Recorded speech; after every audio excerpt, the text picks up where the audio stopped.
We're joined now by Christen. Of course, she plays for the Utah Royals FC. We had her on Tuesday night and talked to her a lot about soccer. I want to talk to you about some other stuff. And I got to admit, I'm a little confused. You know, people like to have a persona out there on social media. Okay. And I saw you on National Donut Day. That donut looked like a 10-pounder.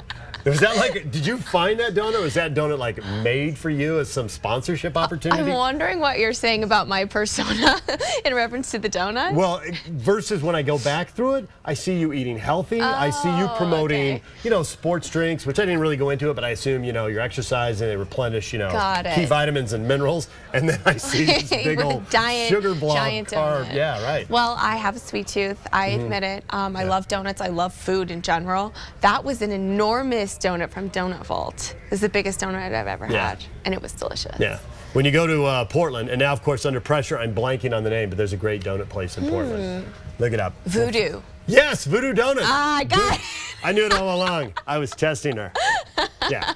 Yeah, Voodoo Donuts. So, when they start putting Oreos on top of donuts, you know things have gotten wildly out of control. It's getting a little crazy. Yeah. So if you had an option, read a book, watch a show. If I had an option, read a book. But what do? Watch shows. Oh, really? Because you're big into Netflix. You're watching documentaries on Netflix. You're on social media asking for shout out from people. Well, I do like a good documentary. I have been, you know, when I was traveling internationally, I was watching a lot of Netflix. And I had to pull the people, find out what was good. Yeah. So what'd you find? You find something good? You got a recommendation you can pass along? Yeah, I got a ton of recommendations, I saw that. but one I would pass along is my next guest needs no introduction with Obama as the guest. Okay. Really good. That's David Letterman, right? Yeah. Coming back after finishing up his late night show. Yeah, with a new look. Yeah, yeah. Scary old man look, quite frankly. All right, so you've had a long soccer career. Did you play other sports as a kid?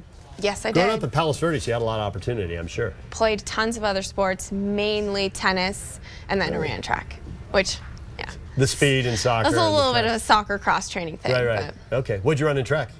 100, because I like it to make it short and sweet. Sometimes the 200, sometimes I did the hurdles, but I wasn't built for hurdles. Yeah. Speed, straight. Yeah, just straight. Put you on the straightaway. If they had a 50, I would have done a 50. So is that what was your favorite sport as a kid? I mean, when you're 6 or 7 years old, would soccer have been your favorite sport? Yeah, it was. From the beginning, huh? A toss-up between soccer and tennis.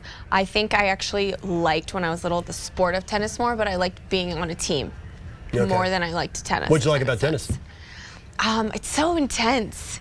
You know, I feel like you get everything with tennis: physicality, mentality, intelligence. I still love tennis. Now I'm terrible. My mom and I actually played in the off season on a doubles team, and my mom was so furious at how many skills that I had lost. So I'm working on that, and that will be my post-soccer sport. Okay, celebrity grudge match: you versus University of Utah football coach Kyle Whittingham, former linebacker, but now hardcore tennis guy. He's trying to pick up golf, but he loves tennis. All right. He and his brother Give me a few years. Okay. Give me a few years. Maybe he'll give you. I'm better at singles, so maybe I have a chance. Doubles was not good. Yeah. So soccer, were you always good? I mean, Slammers FC, Chadwick Dolphins, back in the day. The Chadwick Dolphins, yeah. That was probably my favorite part of my career. Yeah. I feel like I always loved it. I always loved scoring. And so, you know, when I was little, I just played to just score. Like, I just had the ball, and all I could think about was, how do I get to the goal?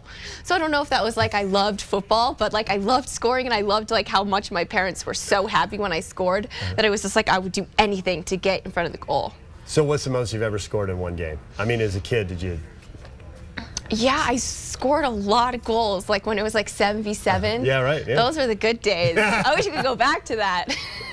You got a nose for that. Okay. So you go to Stanford. I look at your stats when you're at Stanford, and I always thought of you as a forward and goal scorer. And then I saw how many assists.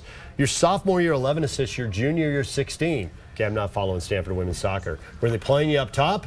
Did you actually go into a number 10 role here? No. I mean, 16 assists. In 26 matches, that's a lot of assists. And you know, a lot of those were to Kelly O'Hara. Oh, really? Yeah. So I think we had a great dynamic front three. So we were kind of all interchanging, and I was still forward, and I still was trying to score goals. But it was actually great to have that dynamic interchange in the front line. How were the academics at Stanford? What was that like? It was trying amazing. to play sports? It was and you're amazing. doing this. Oh yeah, I was lucky. I had a great high school education, so I loved school. So I was a nerd, and I was excited to go to Stanford for the classes for sure. And I had a fantastic time. Studied psychology, communications, Spanish, studied abroad. Oh, I had a Where'd great you go time. abroad? Madrid. And how was that? It was life-changing. Because? Because I learned how to speak Spanish, so I think that's really hard to do in school. Did you hold on to that? Do you still speak Spanish? Or has that gone the way of your tennis skills? You know what? I would say it's exactly like tennis. Like, give me a few weeks and I could speak fluently, but right now I'm more of like listening to Netflix. I changed my language to Spanish to try to like remember how to speak, so. Nice. Yeah. Okay. All right. Well, it's been good to spend a few minutes with you and get to know you. Welcome Thank to you. town. Thank you for and having me. continued success with the Royals through the summer. I appreciate it. All right. Christen Press, newest member of the Utah Royals FC, joining us here on Talkin' Real.